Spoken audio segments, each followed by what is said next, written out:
They finally did it. The most broken weapon in Arc Raiders just got hit, but not in the way anyone expected. If you've been abusing the IL Toro, your entire playstyle might be dead after this patch.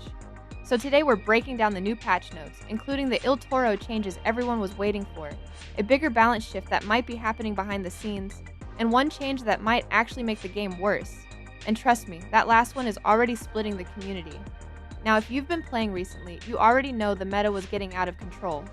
The IL Toro wasn't just strong, it was consistently deleting players in close-range fights and dominating PvP.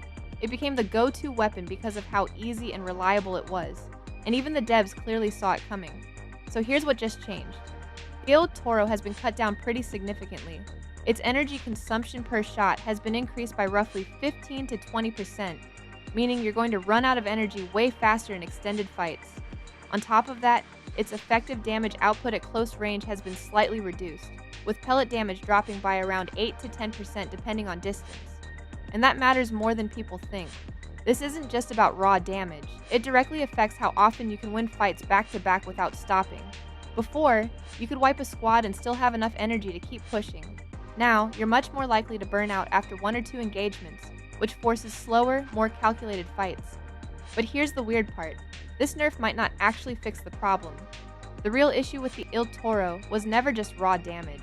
It was the combination of insane burst, consistency, and how forgiving it was to use. Even with these nerfs, its spread pattern and close-range reliability haven't been hit nearly as hard, which means it could still dominate in tight spaces.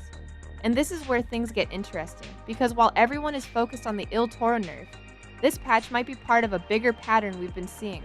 Across recent updates, multiple weapons have been toned down, with small recoil increases, slight accuracy reductions while moving, and minor damage adjustments to bring everything closer together. This doesn't feel like a one-off change. It looks like the devs are trying to slowly rebalance the entire sandbox. And that's important, because it's not just weapons being affected. Over the past few patches, we've also seen adjustments to progression.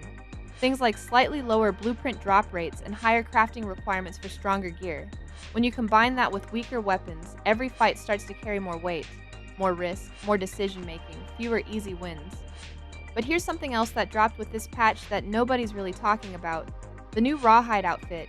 And I'm gonna be honest, Embark is still missing when it comes to skins. This one just feels underwhelming.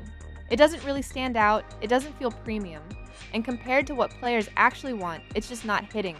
If anything, it kind of blends in instead of making your character feel unique. Now to be fair, there is one redeeming thing about it. If you take the hat off, it actually looks a little bit better. It cleans up the overall look and makes it feel less cluttered. But even then, it's still nothing I'd personally spend money on.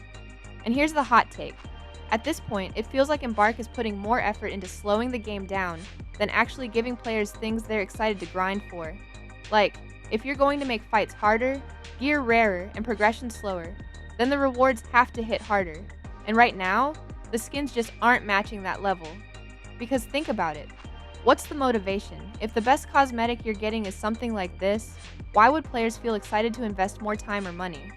But let me ask you this. Do you actually want fights to feel slower and more punishing, or was the fast, chaotic PvP the whole reason you were playing in the first place? And on top of that, are these skins even worth it right now? Because the community is completely split. Some players think this is exactly what the game needed and that it'll finally feel balanced, while others think the devs are over-nerfing everything and dropping the ball on content like cosmetics. And honestly, both sides have a point. But here's the real question. Did this patch actually fix the meta, or did it just move the problem somewhere else? Because in my opinion, this isn't the end of the IL Toro, it's just the start of a much bigger balancing wave. And if this trend continues, the next broken weapon is probably already being lined up to take its place. So, I want to know, did this patch actually make the game better, or did they just ruin your favorite loadout? And be real with me. Are you actually buying skins like this, or skipping them? Let me know what side you're on, because this debate is just getting started.